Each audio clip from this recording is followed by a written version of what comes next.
নমস্কার বন্ধুরা, welcome back to my channel. শুরু করছি এখনকার ভিডিও। কথা বলবো বৃষ্টিকে নিয়ে। প্রীতমের কথা অবশ্যই থাকবে। তো বৃষ্টি তো কালকের ভিডিওটা আপনারা সকলে দেখেছেন। সব থেকে বলি, আমি যখন ভিডিওটা বানাচ্ছি এখন প্রায় অনেক রাত্রি হয়ে গেছে। তো মানে আজকের দিন পড়ে গেছে যখন আপনারা ভিডিওটা দেখছেন। তো এখন অবধি ওর ভিউজ এসছে অনলি 9K। বুঝতে পারছেন মানে মানুষজন কতটা ওদেরকে অপছন্দ করতে শুরু করেছে, ওদের ধূর্ত যে জিনিসটা সেটা ধরে ফেলেছে। ঠিক আছে, তো ভিডিওটা শুরু হলো কি মাছের কচুরি আর ছোট আলুর দম দিয়ে। ভাবুন, আপনার বাড়িতে কেউ যদি এরকম অসুস্থ থাকে, মুমূর্ষুর রুগী থাকে, যার মাথার চুলটাকে ন্যাড়া পর্যন্ত করে দিতে হয়েছে, যে এতটা অসুস্থ, মরণ বাঁচন লড়াই এই সেই, আপনাদের বাড়িতে ওই মাছের কচুরি আর আলুর দম আপনারা রান্না করবেন? একটু ভেবে দেখুন তো। কিন্তু এদের বাড়িতে হচ্ছে, এবং পুরো জিনিসটা করছে কে? চাকর দেওয়ারটা। ঠিক আছে, কাম হাজব্যান্ড, মানে সব কিছু আর কি, সব কিছু কোয়ালিটিস ওর মধ্যে আছে। তো সে কোথায় চাকরি পেয়েছে সেটাও আমি অবশ্যই জানাবো আপনাদেরকে। তো ব্যাপারটা হচ্ছে এইগুলো হচ্ছে। তো সে করছে সমস্ত কিছু, আর এ কমেন্ট্রি করে যাচ্ছে। আর লুচি কচুরিটা বিলছে। ভাবুন, ভাতের ফ্যানটাকে সে মানে গালতে পারে না, কিন্তু কচুরিটা খুব সুন্দরভাবে সে বিলছে, ভাজছে, মানে বিশাল বিশাল ব্যাপার। আবার বলছে তোমরা যতটা তাড়াতাড়ি দেখছো, মানে স্পিডটা বাড়িয়ে দিয়েছে, তো এতটা তাড়াতাড়ি কিন্তু আমি করছি না, মানে সেটাকে মেনশন করে দিচ্ছে। আচ্ছা, টাইটেলটা কি ছিল? মাথার চুলের পর এবার মাথার ভুরু উঠে যাচ্ছে। তো বুঝতে পেরেছেন তো, এবারে ভুরুটাকেও হয়তো ক্লিন করে দেবে। হ্যাঁ, মানে ভুরুহীন হয়ে যাবে আর কি, শরীর খারাপের জন্য। মানে ওর যেরকম মানে বলার ভঙ্গিমা। মাথায় খুব করে তেল দেওয়া হয়েছে, ভুরুটাতেও একটু তেল ফেল কিছু একটা লাগিয়ে দেওয়া হয়েছে, একটু একটু বেশ মেকআপ টেকআপ দিয়ে, ঠিক আছে, ফাউন্ডেশন একটু ভালো করে সমস্ত কিছু দিলে টিলে অটোমেটিক্যালি রোদের ওখানে এলে ওটা করা যায়। ওটা এমন কিছু ব্যাপার না। ঠিক আছে, তো ব্যাপারটা হচ্ছে আরও কত নাটক দেখাবে, যেখানে পুরো নাটকটাই তো ধরা পড়ে গেছে। আজকে মানুষজন বুঝতে পেরেছে কিছুই হয়নি। কে একজন কমেন্টস করেছে, তোমার কি ক্যান্সার হয়েছে, তোমার কি কেমোথেরাপির জন্য চুল উঠে গেছে, মানে চুল ওঠাটা ওরকম উঠে গেছে, ওই একটা যে গেট আপ, এটা দেখলেই তো মানুষের খুব স্বাভাবিকভাবে এটা মনে হবে। তো তখন ওর হাজব্যান্ড লিখছে না না আমার স্ত্রীর ক্যান্সার হয়নি। তারপর কে একজন কমেন্টস করেছে তুমি বাচ্চাটাকে স্কুলে ভর্তি করোনি, তখন ওর হাজব্যান্ড মানে কি চাকরি পেয়েছে, বুঝতে পারছেন তো কোথায় চাকরি পেয়েছে। সারা দিন কমেন্ট বক্সটাকে ফিল্টার করে যাচ্ছে, একটাও আপনি নেগেটিভ কমেন্টস পাবেন না, সমস্ত কিছু। এবং আপনি যদি ভুল করে একটা নেগেটিভ কমেন্টস করে যান, আপনি দেখবেন উইদিন 1 সেকেন্ড সেটা ডিলিট হয়ে যাচ্ছে। সব সময় ওই কমেন্টস বক্সের ওখানে একদম পুরো চোখিয়ে করে বসে আছে। ঠিক আছে, ওর হাজব্যান্ড খালি কী করছে, বাড়ির কাজ তো করছে, তারপরে ওই কমেন্ট সেকশনটা ফিল্টার করার কাজ লেগেছে। নতুন জব হচ্ছে এইটাই। যাই হোক, তো এবারে কথা হচ্ছে যে বিশাল অসুস্থ, বিশাল অসুস্থ, আর প্রতিদিন এখন হয়েছে একটা করে জ্ঞান, প্রতিদিন এখন হয়েছে একটা করে জ্ঞান, কিছু না কিছু জ্ঞান। মানে এমন এমন জ্ঞান দিচ্ছে, মানে কেউ বুঝতেই পারবে না যে ও সত্যি এতটাও অসুস্থ ছিল। যে মানুষটা এতটা অসুস্থ থাকবে, সে কি করে মানে এতটা কথা বলতে পারবে, এত তাড়াতাড়ি সব কিছু তার লাইফে নর্মাল হয়ে যাবে কি করে? এটা সবাইকে এবার ভাবাবে, কারণ এত তাড়াতাড়ি সমস্ত কিছু নর্মাল হয়ে গেছে যে আমরাও দেখে খুব অবাক হয়ে যাচ্ছি। কারণ এত তাড়াতাড়ি ও যেরকম স্টেজে ও দেখিয়েছিল, যেরকম অসুস্থতা দেখিয়েছিল, অন্ধর মতো হয়ে গেছিল, অন্যদিকে তাকিয়ে কথা বলছিল, ক্যামেরা কোন দিকে বুঝতে পারছিল না। এমনকি ওর চ্যানেলে যে তখন ওই 1 লাখ সাবস্ক্রিপশন হয়েছিল ফার্স্ট যখন, তখন কিন্তু সেটাকেও ওনাকে জীবনে দেখতে পাবেন। এখন সে মাছের কচুরি বেলছে আর ভাজছে। ভাবতে পারছেন কোন লেভেলের অসুস্থতা? এখন যে ভিডিওগুলো শ্যুট করে সেগুলো বৃষ্টি ক্যামেরাতে কোনো রকম ফিল্টার ইউজ করে না, কোনো লিপস্টিক, কোনো কিছু ইউজ করে না, এবং শুরুতেই দেখাচ্ছে মাথার চুলটা। ঠিক আছে, শুরুতেই ফার্স্টেই ওটা সিম্প্যাথি। আমি অবাক হয়ে যাচ্ছি যে এই ধরনের যত ফেক ব্লগার আছে, এদের জন্য যারা খুব সুন্দর সুন্দর ব্লগিং করছেন, সত্যিকারের পরিশ্রম করে যারা ব্লগ দিচ্ছেন, তাদের ব্লগে ভিউজ আসছে না, শুধুমাত্র এই কিছু নটঙ্কি ব্লগারের জন্য। তার মধ্যে অনেকে আছে, তার মধ্যে এও হচ্ছে অন্যতম। যাই হোক, এবারে তো মানুষজন বুঝতেই পেরেছেন, যেখানে 2 লাখ সাবস্ক্রিপশন অলরেডি হয়ে গেছে, সেখানে কিন্তু ভিউজ আসছে অনলি 9K এখনও অবধি। এরপরে হয়তো কত হবে ভিউজ, আমি যদি 15K অবধিও ধরি, মানে ধীরে ধীরে ওর ভিউজটা কিন্তু ডাউন হতে শুরু করেছে। মানে মানুষজন বুঝতে পারছে ও কত বড় ফেক।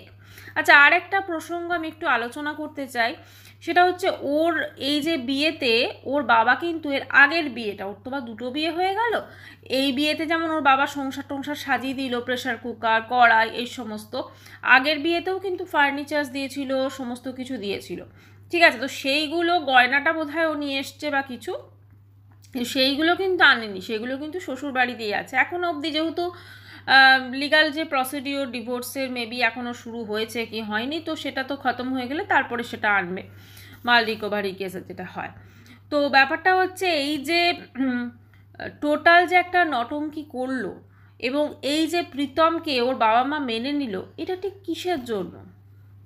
আজকে ধরুন এই যে জিনিসটা ওর মেয়ে করেছে, আমি যদি ধরি ও প্রথম বিয়েতে প্রচণ্ড অসুখী ছিল, নিশ্চয়ই বাপের বাড়িতে বলেছে, তো বাপের বাড়িতে তার মা কেন মেয়েকে ওরকম একটা মানে খারাপ স্বামী, ওর মেয়ের কথা অনুযায়ী যে টর্চার করে, সেখানে কেন ফেলে রেখেছিল?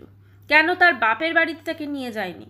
কেন তাকে মোবাইল সুইচ অফ করে প্রীতমের সঙ্গে পালিয়ে যেতে হলো? কাজেই আজকে যে টোটাল ঘটনাটা হয়েছে, এটার জন্য ওর মা বাবা অবশ্যই দায়ী, অবশ্যই ওর মা বাবা দায়ী।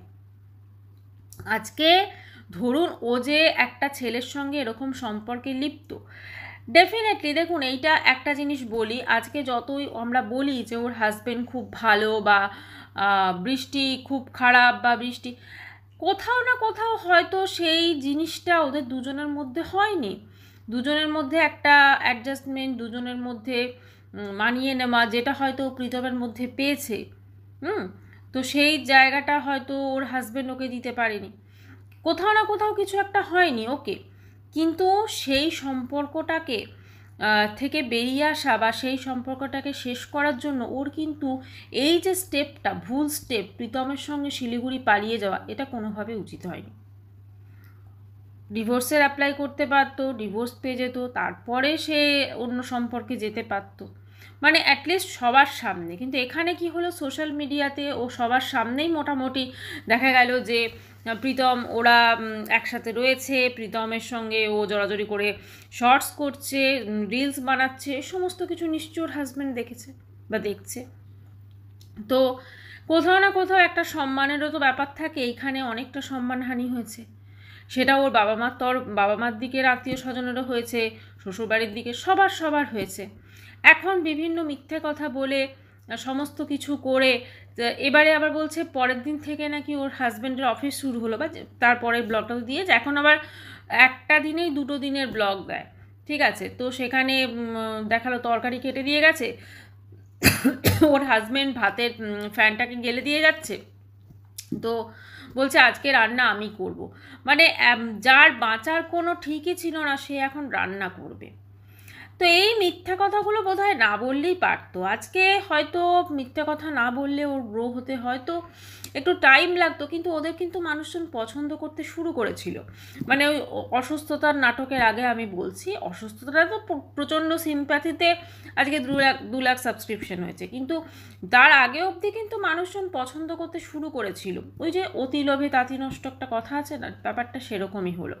মানুষজন কিন্তু ওর ভিডিও দেখতো, ওর রান্নাবান্নার ভীষণ বড় ক্লাউড কিচেন খুলেছিল, ভীষণ বড় ফ্যান, খুব সুন্দরভাবে কিন্তু ওদের দুজনের কেমিস্ট্রিটা পছন্দ হয়েছিল। কিন্তু মাঝখানে ওরা যে এই টোটাল জিনিসটা করলো না, এতে বৃষ্টির এই যে রূপটা বা প্রীতমের এই যে রূপটা, এটা সর্বসমক্ষে চলে এলো। আজকে হয়তো জিনিসটা চাপা দেওয়া ছিল, আমি তো বলবো বৃষ্টির আগের হাজবেন্ড যথেষ্ট ভদ্র মানুষ, যে সে তার স্ত্রী চলে যাবার পরও সে কিন্তু কোনো রকম কিছু করেনি, সে কিন্তু চুপচাপ ছিল। সোশ্যাল মিডিয়াতে কিন্তু যে ধরনের রিলস ওরা বানাচ্ছিল হাজব্যান্ড ওয়াইফ মিলে, মানে এখনকার আমি বলছি, প্রীতম আর বৃষ্টি মিলে, সেই সব দেখার পরও কিন্তু তিনি কিন্তু কিচ্ছু প্রতিবাদ করেননি। সেই রিলসগুলি দেখার পরও কিন্তু তিনি কোনো প্রতিবাদ অ্যাটলিস্ট সোশ্যাল মিডিয়ায় করেননি। অবশ্যই তার খারাপ লেগেছে, তার স্ত্রী 10টা বছর সে ওই মানুষটার সাথে কাটিয়েছে, 10টা বছর পর বা তার আগে থাকতেই হয়তো তিনি বুঝতে পেরেছিলেন যে তার স্ত্রী তাকে ধোঁকা দিচ্ছে, কিন্তু তুমি তারপরও চেষ্টা করে গেছেন হয়তো উনি যে সমস্ত কিছু মানে ঠিকঠাক করা, একটা সমাজের কথা ভেবে, রিলেটিভসের কথা ভেবে, এগুলো মানুষ করেই থাকে, প্লাস একটা সুন্দর ফুটফুটে সন্তান আছে। আজকে বৃষ্টি যেটা করলো, বৃষ্টি প্রীতম কি করেছে, আমি তো ওকে বেশি দোষারোপ থেকে বৃষ্টিকে বেশি দোষ দেবো। কারণ বৃষ্টি যেটা করলো আজকে, সেখানে ও কিন্তু ওর ছেলেরও খানিকটা ক্ষতি করে দিল। কারণ ও ছেলে যখন বড় হবে, ওর যে বায়োলজিক্যাল ফাদার, সে তো যে কোনো মুহূর্তে ওর সঙ্গে দেখা করতে পারে বা কিছু, তখন কিন্তু এই টোটাল জিনিসটা হয়তো সমাজের কারো কাছ থেকে শুনলো, কারো কাছ থেকে শুনতেই পারে, তখন কিন্তু ওরও ছেলে হিসেবে মাকে কিন্তু এখন ভালো লাগলো, তখন কিন্তু খুব একটা ভালো লাগবে। আগের দিন বৃষ্টি একটা কথা বলছিল যে ওর ছেলে নাকি ওর মাকে যদি কেউ বকে টকে তো ভীষণ রেগে যায়, ভীষণ মানে খারাপ লাগে। তো সেক্ষেত্রে হতে পারে বৃষ্টি এটা বোঝাতে চাইছে যে ওর আগের হাজব্যান্ডের সঙ্গে ওর যখন হতো না, যখন অশান্তি হতো, তখন ওর ছেলে ওর সাইড নিত। একটা বাচ্চা ছেলের পক্ষে ওভাবে কখনোই বোঝা সম্ভব না, ও এখন যথেষ্ট ছোট। কিন্তু একটা জিনিস বলবো, এই প্রীতম যেটা করেছে, যে একটা মানে দুর্বল সম্পর্কের মাঝে ঢুকে আরও সম্পর্কটাকে কিন্তু দুর্বল করে দিয়েছে। হতে পারে বৃষ্টি এবং তার হাজব্যান্ডের মধ্যে একটা দূরত্ব সৃষ্টি হয়েছিল, কিন্তু প্রীতমের কি উচিত ছিল না নিজের দাদা হিসেবে বা বৌদি হিসেবে তাদেরকে এক করে দেওয়া, অ্যাটলিস্ট ওই বাচ্চাটার জন্য? কিন্তু সে কি করলো, সে তো মানে দাদার বউ নিয়ে পালিয়ে গেল। আজকে বৃষ্টি ধরুন বিয়ে করেছে প্রীতম, কিন্তু এই ভবিষ্যৎটা কি ওর বেশি উজ্জ্বল? এখানে হয়তো ভালোবাসা, ওর মনে হচ্ছে এখন ভালোবাসা আছে, কিন্তু ভবিষ্যতে গিয়ে তো এমনও হতে পারে প্রীতম কোনো অন্য সম্পর্কে জড়িয়ে পড়লো, তখন কিন্তু প্রীতম বৃষ্টিকে এটা বলতে পারে যে তুমিও তো একদিন একটা সম্পর্ক থেকে বেরিয়ে চলে এসেছিলে, তুমি যা করেছো আমিও তো সেম করছি, তখন কি করবে? কাজেই সমস্ত কিছু বিচার বিবেচনাটা অবশ্য করে এটা করে করা উচিত যে আমি কোন জিনিসটা নিতে পারবো আর কোনটা না। শুধু সাময়িক একটু সুখের জন্য আমার মনে হয় না 10টা বছর যেখানে ও সংসার করেছে যে মানুষটার সাথে, বা যে সারাউন্ডিংয়ে ও থেকেছে, সমস্ত কিছুকে একদম বদনাম করে দিয়ে একটা সেই বাড়িরই ছেলের সাথে পালিয়ে আসা, এটা ওর কখনো উচিত হয়নি। এবং সেটাও করেছে, ঠিক আছে, এটা ওর পার্সোনাল লাইফ, পার্সোনাল ম্যাটার, ও করেছে, করতেই পারে, হ্যাঁ। কিন্তু সোশ্যাল মিডিয়াতে এসে এই যে রোগ অসুখের নাটক, আমি মরে যাব, আমি এই হয়ে যাব, আমি এই হয়ে যাব, এই যে চেন্নাই যে গেছিলো, ওটা তো ওর মায়ের ট্রিটমেন্টের জন্য গেছিলো, সেখানে ও বলেছে আমি অসুস্থ তো চলে গেছি, সেখানে গিয়ে হুইল চেয়ারে বসে টসে, বাবা মা স্বাভাবিক, বাবা মা যদি নিজের সন্তানকে ওই অবস্থায় দেখে তাদের মন তো গলবেই না, তাদের মন তো অবশ্যই গলবে। কারণ সন্তানের মানে কি বলবো, সন্তান ভালো থাকুক সেটা প্রত্যেকটা বাবা মা চায়, তো স্বাভাবিক, সেও তো, তারা তো ইয়ে করেছে, তাদের মন গলেছে। কিন্তু এখন আমার যেটা মনে হয়, বৃষ্টির মা সব কিছুই বুঝতে পারছেন, কিন্তু বুঝতে পারলেও তিনি বিশেষ কিছু করতে পারবেন না, কারণ ওই যে মোহ, মেয়ের প্রতি ভালোবাসা, কিছু তাকে করতে দেবে না। এখন তিনি বাধ্য হয়ে প্রীতমকেই মেনে নিয়েছে।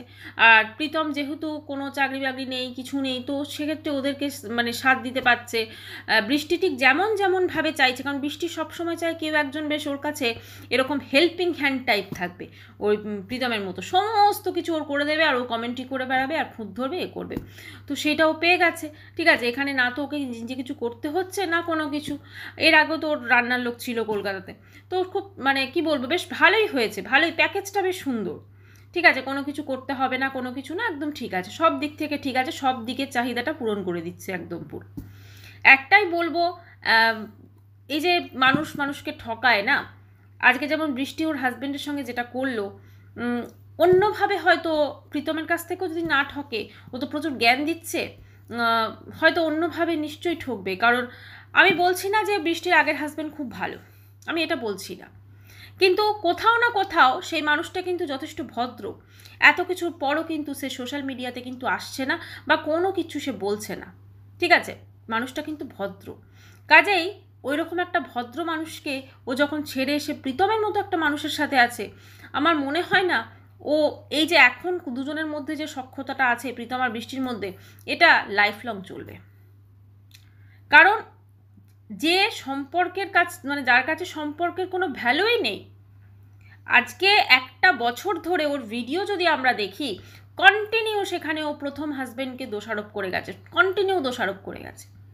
তাহলে এই ভিডিওগুলো নিশ্চয়ই ওর আগের হাজব্যান্ড দেখেছে, তার দেখে কতটা খারাপ লেগেছে। তিনি কিন্তু কোনো প্রতিবাদ করতে আসেননি, না তিনি এসেছেন, না তার বাড়ির কোনো লোক এসছে। তাহলে এটা থেকে তো স্পষ্ট যে ও শ্বশুরবাড়ি যথেষ্ট ভদ্র। আজকে বৃষ্টি আমাদের কাছে ভুল ইনফরমেশন এনেছিল, যে মেয়ে একটা রোগ অসুখ নিয়ে এতটা মিথ্যে কথা বলতে পারে, সেই মেয়ে তার শ্বশুরবাড়ি সম্পর্কে যে কত মিথ্যে কথা বলেছে সেটা কিন্তু এখানেই প্রমাণ হয়ে যায়। যাই হোক, সত্যি কোনো দিন চাপা থাকে না। এই সত্যিটা যেমন সামনে উঠে এসেছে যে ওর কিছুই হয়নি, ও জাস্ট নাটক করছিল, শরীর খারাপ, শরীর অসুস্থতা। আজকে সেই নাটকটাকে দেখানোর চেষ্টা করছে, একটা ভিডিওতেই সে দেখাচ্ছে সে কচুরি বেলছে, কচুরি ভাজছে, আর সেই ভিডিওতে সে বলছে দেখো আমার মাথার চুলটা এখানটা ফাঁকা হয়ে গেছে, আমার ভুরুটা সব উঠে যাচ্ছে। বোঝাই যাচ্ছে যে সে কত বড় নাটক করছে। আবার একটা নাটক হয়তো শুরু করতে চাইছে। যাই হোক, শুরু করুক, আমরা তো আছি সেই নাটকটা দেখার জন্য। ভিডিওটি এখানেই শেষ করছি। চ্যানেলটি ভালো লাগলে অবশ্যই করে সাবস্ক্রাইব করা দিল। বাই, সবাই খুব ভালো থাকবে।